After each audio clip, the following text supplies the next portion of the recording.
मैं नेहा आज आप लोग के सामने एक नया टॉपिक लेकर आई हूँ जो कि ओबीजी से रिलेटेड है और ओबीजी की ही टर्मिनोलॉजी भी है ये। तो कोई भी सब्जेक्ट पढ़ने से पहले हम उसकी टर्मिनोलॉजी पढ़ते हैं, छोटे छोटे टर्म्स पढ़ते हैं ताकि आगे आने वाले जितने भी चैप्टर्स आएँ उसमें अगर वो टर्म कहीं पे आ जाए तो हमें उस टर्म का मतलब पता हो, इसीलिए हम टर्मिनोलॉजी पहले पढ़ते हैं। तो चलिए क्लास को शुरू करते हैं। लेकिन क्लास को शुरू करने से पहले for boosting your energy there is one motivational line and that is there is no shortcuts for achieving the success. मतलब आपके सक्सेस को पाने के लिए, आपके गोल को पाने के लिए कोई भी शॉर्टकट नहीं है। आपको मेहनत करनी पड़ेगी। You have to work hard, तभी आप जो है सक्सेस तक पहुंच सकते हो या आपको जो है आपका गोल मिल सकता है। तो there is no shortcuts. So let's start the class. चलिए हम क्लास को शुरू करते हैं। सबसे पहली जो टर्मिनोलॉजी है वो है इनफर्टिलिटी। तो ये बहुत कॉमन वर्ड है, इनफर्टिलिटी, स्टर्लिटी। ऐसे तो हम अपने सोसाइटी में, हम लोगों के बीच में ये वर्ड जो है सुनते आते हैं कि ये जो है इनको इनफर्टिलिटी है या ये जो है वो स्टेराइल है। तो इन वर्ड्स का मतलब भी होता है कुछ। लेमैन्स लोग इन वर्ड्स को बहुत कॉमनली यूज़ करते हैं, but as a health care professional you should know कि इनफर्टिलिटी क्या है और स्टेरिलिटी क्या है।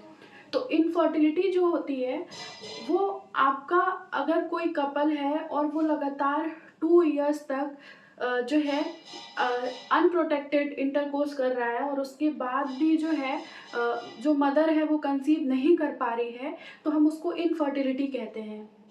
Inability to conceive after doing unprotective intercourse for 2 years और मोर देन 2 इयर्स, तो इसको हम इनफर्टिलिटी कहते हैं। लेकिन स्टर्लिटी का मतलब ये है कि किसी बायोलॉजिकल इश्यूज़ की वजह से, कोई जेनेटिक प्रॉब्लम की वजह से जो है वो अनएबल टू कंसीव, मतलब वो कभी कंसीव ही नहीं कर सकता है।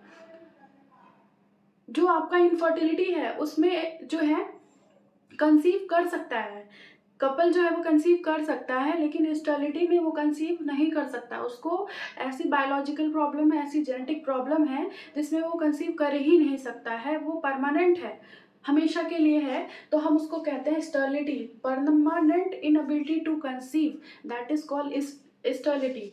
नेक्स्ट है आपका abortion and still birth.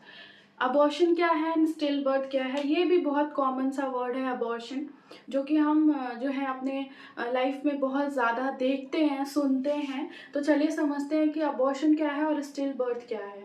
Abortion का मतलब ये है कि जो कंसेप्शन का प्रोडक्ट है, मतलब जो कंसीव हुआ है मदर को, वो जो प्रोडक्ट है वो प्रोडक्ट एक्सपेल आउट हो गया है आपका कितने वीक पे, 22 वीक से पहले। अगर वो एक्सपेल आउट हो गया है और कंसेप्शन का जो वेट है वो 500 ग्राम से अगर कम है तो हम उसको अबॉर्शन कह देंगे।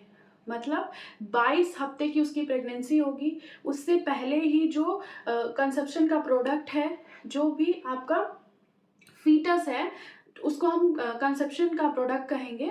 तो वो प्रोडक्ट अगर 500 ग्राम से कम है और वो एक्सपेल आउट हो गया है तो हम उसको अबॉर्शन कहते हैं।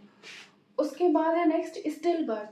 तो स्टिल बर्थ का मतलब ये होता है जो डेड बेबी होते हैं, जो बेबी, ऐसा बेबी जिसकी डेथ हो चुकी है और 22 वीक के बाद उसकी डिलीवरी हो रही है, तो that is called still birth, उसको हम स्टिल बर्थ कहते हैं। तो ये छोटा सा एक बेसिक डिफरेंस है अबॉर्शन और स्टिल बर्थ में। फिर है gravida, nalli gravida and प्रीमी gravida. तो ग्रेविडा का मतलब होता है नंबर ऑफ प्रेगनेंसी, मतलब एक फीमेल जो है वो कितनी बार कंसीव कर चुकी है, कितनी बार वो प्रेग्नेंट हो चुकी है। तो उसको हम डिनोट करते हैं जी से, लेटर जी से हम उसको डिनोट करते हैं ग्रेविडा को। अगर कोई मदर है वो 1 टाइम ही प्रेग्नेंट हुई है तो हम उसको G1 बोलेंगे, ग्रेविडा 1 बोलेंगे। 2 टाइम हुई है तो ग्रेविडा 2 बोलेंगे। तो ये इसका मतलब होता है gravida, number of pregnancy. Nulligravida का मतलब होता है, नल्ली का मतलब होता है नन, कुछ भी नहीं। तो नल्ली ग्रेविडा का मतलब, ग्रेविडा का मतलब नंबर ऑफ प्रेगनेंसी और नल्ली नल्ली मतलब कुछ भी नहीं। तो ऐसी फीमेल जो कभी प्रेग्नेंट ही नहीं हुई है उसको हम नल्ली ग्रेविडा कहते हैं, जिसको हम Z0 से डिनोट करते हैं। प्रीमी ग्रेविडा, प्रीमी का मतलब होता है पहले या फर्स्ट, तो प्रीमी ग्रेविडा का मतलब जो पहली बार, ऐसी फीमेल जो फर्स्ट टाइम प्रेग्नेंट हुई है उसको हम प्रीमी ग्रेविडा कहते हैं। मल्टी ग्रेविडा का मतलब होता है ऐसी मदर जो 2 या 3 बार प्रेग्नेंट हो चुकी है, तो हम उसको मल्टी ग्रेविडा कहते हैं। मल्टी का मतलब बहुत ज़्यादा टाइम, मल्टीपल टाइम, और ग्रेविडा ऑलरेडी वी नो कि नंबर ऑफ प्रेगनेंसी, तो 2 या 3 बार से ज़्यादा अगर मदर प्रेग्नेंट है तो उसको हम मल्टी ग्रेविडा कहते हैं, जिसको हम G1, G2 या G3 से डिनोट करते हैं। पैरा, पैरा का मतलब ये है कि जो जितनी भी प्रीवियस प्रेगनेंसी हुई है अगर किसी फीमेल की और वो 22 वीक क्रॉस कर चुकी है, तो हम उसको पैरा कहते हैं। जैसे कोई एक फीमेल है तो अगर उसकी प्रेगनेंसी जो है 28 वीक की है या 30 वीक की है, तो हम उसको बोलेंगे कि ये P1 है। 22 वीक क्रॉस होना चाहिए जो उसका प्रेजेंट का प्रेगनेंसी है, तो हम उसको पैरा कहेंगे।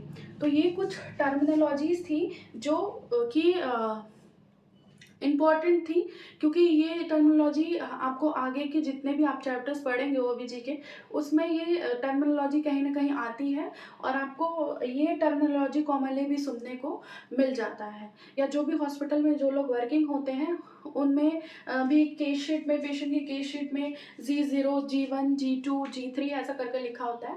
और जब हम गैस्ट्रेशनल स्कोर की बात करेंगे तो उसमें भी हम ये सारी टर्म्स के बारे में जो है ग्रेविडा, नली ग्रेविडा, पैरा, ये सारे टर्म्स उसमें आएंगे।